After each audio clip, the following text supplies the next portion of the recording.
in lane 9. Well, right on the inside, Ujah, been to the Olympic Games, missed the Olympic final by 2/1000ths of a second. A young man with lots of potential. He's only 22. He was 4th in his semi-final in 10.01. Didn't go through. Kim Collins then next to him. 5th Olympics, Rio. So far, he says, I've retired 3 times, but the youngsters keep bringing me back. I keep beating them. His personal best set this season, incidentally, sub-10 again. Lemaitre will be in the 3rd lane. I'm just looking to see where he is, whether he's... Lemaitre seems to me to have pulled out. Lemaitre has gone. So Collins to Sabine and Vico.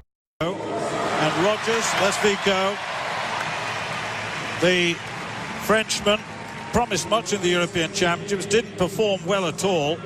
Was faster in the semi-final than the final of the Olympic Games, incidentally, Vico. But that's Mike Rogers, a former indoor specialist who got to the Olympic Games. They got a bronze in the relay, then got disqualified for a baton change problem. That's Matey of the Ivory Coast. He ran well, actually, in Lausanne, 10:01. He was 2nd in that.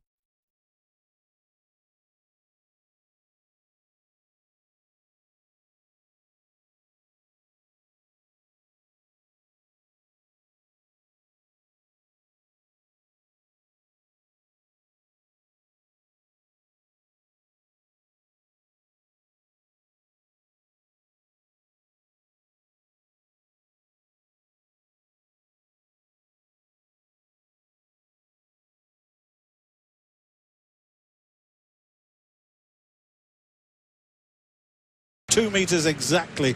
So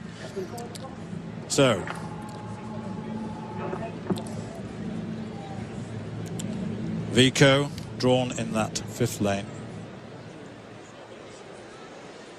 Simbini in 4.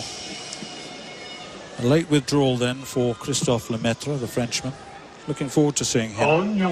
Ujah, Collins, Simbini, Vico, Rogers, Matey, Martina and Ferrand, the men's 100 metres. It's going to be a close one of the first order, this.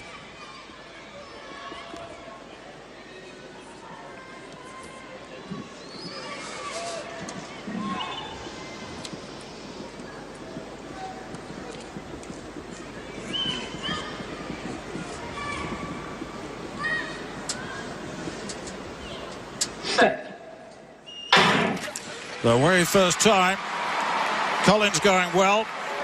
Vico's been well left behind. Matey coming through very strongly at the moment. And Matey, I think, is going to take this. He does take it.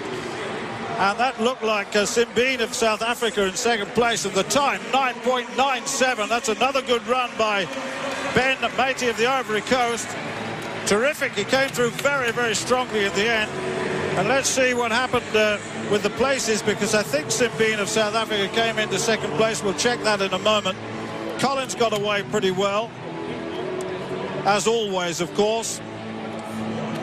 But no doubt about Matey. Matey got it. Simbine was in 2nd place, 9.96 to 10 seconds dead. And equals a national record, incidentally, for Matey. And it was Chirandi Martina, as always, coming from the outside, 10.01, got a season's best in 3rd place. Vico really didn't feature in that. He's a hot and cold sprinter, really. Let's have a look at this from the start.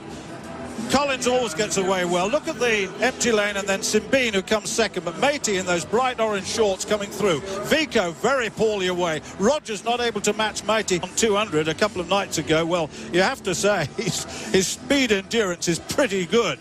They're in the final stages of 100 metres. When they're slowing down from 60 metres down towards the finish, then, well, you have to say he's the man who's slowing down the slowest.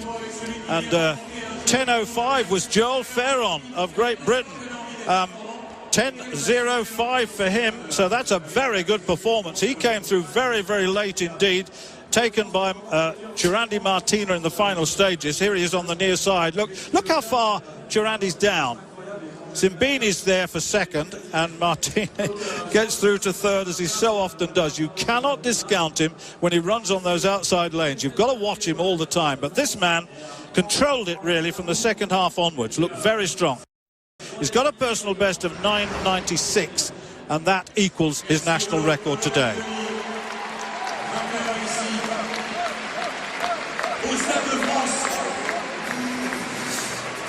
That's not a bad crowd. It is a sprinkling. It's a huge stadium, the Stade de France. What a evening it's been, though, Stuart. There's the photo finish for Maite in 9.96. I thought Zibina, he got a fabulous start, I have to say. Thought there might have been a recall, but it was a legal start, as the reaction times show. It's been a marvellous night for the middle distance runners. Strong in the field too, remember. Tommy Walsh, 22 metres for a meeting record and area record to win the shot early on. The women's long jump, well, third place was Sania Balta of Estonia. Balta